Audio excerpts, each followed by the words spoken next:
Hello everyone, good morning, শুভ সকাল বন্ধুরা। সকাল সকাল চলে আসলাম তোমাদের সঙ্গে কথা বলতে। আজকে অনেক কাজকর্ম রয়েছে আর বাবা গেছে বাজারে মাংস আনতে, মাংস রান্না করব। আর আজকে হচ্ছে মামামের পাপা আমাদেরকে নিতে আসবে। কালকেও এসেছিল কিন্তু কালকে আর আমার বাবা পাঠায়নি, তাই আজকে আমরা যাব। আর চলো কী কী কাজকর্ম করেছি সকালবেলা তোমাদেরকে একবার দেখিয়ে দিই। এই যে ওরা সবাই এসেছিলো, তাই ওদের জন্য যে চা করেছিলাম, তাই চার কাপ প্লেটগুলো ধুয়ে রেখেছি এখানটায়। র্যাকের মধ্যে সব বাসন ধুয়ে রেখেছি, কিন্তু এখনও এক একটা করে আর উপর করা হয়নি। আর এখানটায় রেখেছি হাঁড়ি আর হাতা খুন্তি ধুয়ে। চলো এবার বাবার ঘরটা দেখিয়ে দিই। এই যে বাবার ঘরে অনেক দিন ধরে বেড কভারটা তো দেখেছোই, চেঞ্জ করা হয় না। মানে আগে একদিন চেঞ্জ করেছিলাম একটা, আর করা হয়েছিল না, তারপর একটা যে চেঞ্জ করলাম। এটা হচ্ছে মামামের বার্থডের দিন মেজ বোন বাবাকে দিয়েছে। এটা হচ্ছে একটা সেটের বেড কভার। আর হচ্ছে এখানটায় রয়েছে বাবার বালিশ কাঁথা সব ভাঁজ করে রেখেছি। আর এটা হচ্ছে বালিশের কভার, মানে ওই বেড কভারেরই সেট। আর এই যে দেখতে পাচ্ছ ঠাকুরের সিংহাসন। এখানে আবার এখন পরিষ্কার টরিষ্কার করে নিতে হবে। আমার মেয়ে এখন যাবে ফুল তুলতে, ফুল তুলে নিয়ে আসলে পরে পুজো দিতে হবে। এই যে এই র্যাকটার মধ্যে আমাদের সবার জামা কাপড় ভাঁজ করে রেখেছিলাম। দেখতে পাচ্ছ জামা কাপড়, এখানে সায়া ব্লাউজ, আমার শাড়ি, আর এখানটায় আমার শাড়ি, আর নিচে হচ্ছে আমার ছোটো মামার জামা কাপড় ভাঁজ করে রেখেছি। এই যে শাড়িটা, এই যে বন্ধুরা, এই শাড়িটা হচ্ছে আমার ছোটো বোনের বর আমাকে রাখি পূর্ণিমায় দিয়েছিল, কিন্তু তোমাদেরকে দেখানোই হয়নি। এই শাড়িটা নিয়ে এসেছিলাম, ভেবেছিলাম ছোটো বোনের সাথে পরবো, যার কারণে এই শাড়িটা আমি সঙ্গে করে নিয়ে এসেছিলাম। তা আমার আর পরা হলো না। আজকে যেহেতু বাড়িতে চলে যেতে হবে, যার কারণে এই শাড়িটা আর পরা হলো না। তাই তোমাদের সঙ্গে শেয়ার করে ভাবছিলাম যে একবারে ওই দিন পরবো, আর ওই দিন পরেই তোমাদেরকে দেখাবো যে কেমন হয়েছে শাড়িটা, জানিও।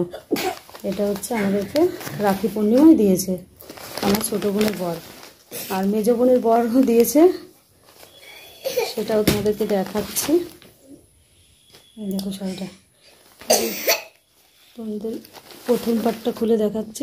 এই যে পুরো শাড়িটা তোমাদেরকে একটু ভালোভাবে দেখিয়ে দিচ্ছি। এই দেখো, এটা হচ্ছে ছোটো বোনের বর আমাকে রাখি পূর্ণিমাতে দিয়েছিল, আর মেজ বোনের বর দিয়েছিল, সেটাও তোমাদেরকে দেখাচ্ছি।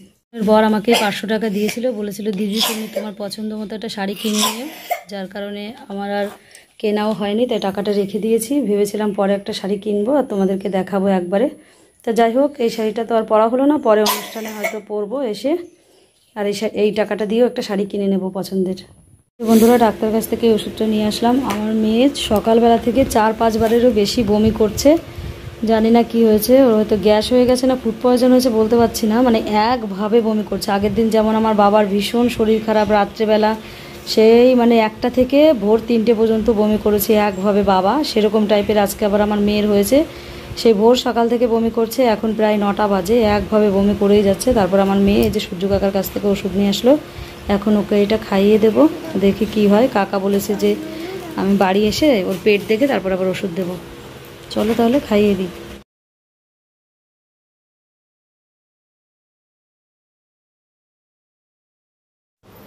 এই যে বন্ধুরা, আজকে রান্না করব তেলাপিয়া মাছের তরকারি। তার জন্য সবজি এখানে কেটে রেখেছি, আলু আর পুঁই শাক, এটা দিয়েই রান্না করব। আর এখানে সব রকম মশলা কেটে রেখেছি রেডি করে। আর এখানে পটল ভাজা করব। আর এই পাশে চিকেন ধুয়ে পরিষ্কার করে রেখেছি, আর আলুও ডুমো ডুমো করে কেটে তার সাইডে রেখে দিয়েছি।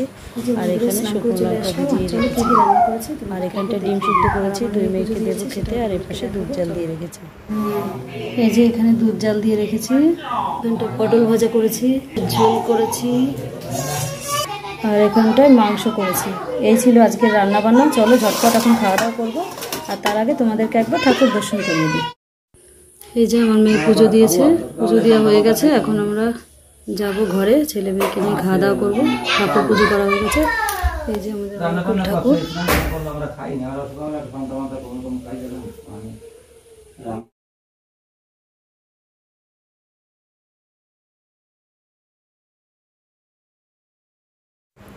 এই যে বন্ধুরা, সবাইকে খেতে দিয়ে দিয়েছি একসঙ্গে, সবাই বসে পড়েছে, খাওয়া দাওয়া করছে। কেননা বেলাটাও অনেক হয়ে গেছে, তাই আমিও একবারে স্নান টান করে নিলাম। কেননা সকাল থেকে তেমন কিছু খাওয়া হয়নি, শুধু পরোটা খেয়েছিলাম, আর কিছু খাইনি। তাই ভাবলাম যে একবারে স্নান করে নিই, তারপরে দুপুরের খাওয়া খাবো।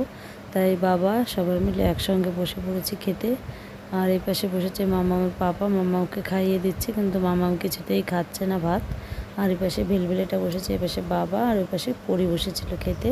পরিও এত ঝাল হয়েছে মাংস যে না খেয়ে উঠে গেল। এই যে বন্ধুরা বাড়ি এসে চেঞ্জ করে নিয়েছি, ফ্রেশ হয়েছি, কেননা অনেক দিন পরেই বাড়িতে এলাম, প্রায় 15-16 দিন পরে, মানে 16+ এরকমই হবে। কেননা এসে একটা পুরনো জিনিসকে নতুন করে তুলেছি, সেটা তোমাদেরকে দেখিয়ে দিচ্ছি। সেটা হচ্ছে আমার ফোনটা দেখতে পাচ্ছ হাতে, এই ফোনটা হচ্ছে আমার আগেকার ভিভো ফোন। তারপর উপরের গ্লাসটা পাল্টিয়েছি আর ফোনের কভারটা পাল্টিয়েছি। তো কেমন হয়েছে অবশ্যই জানিও।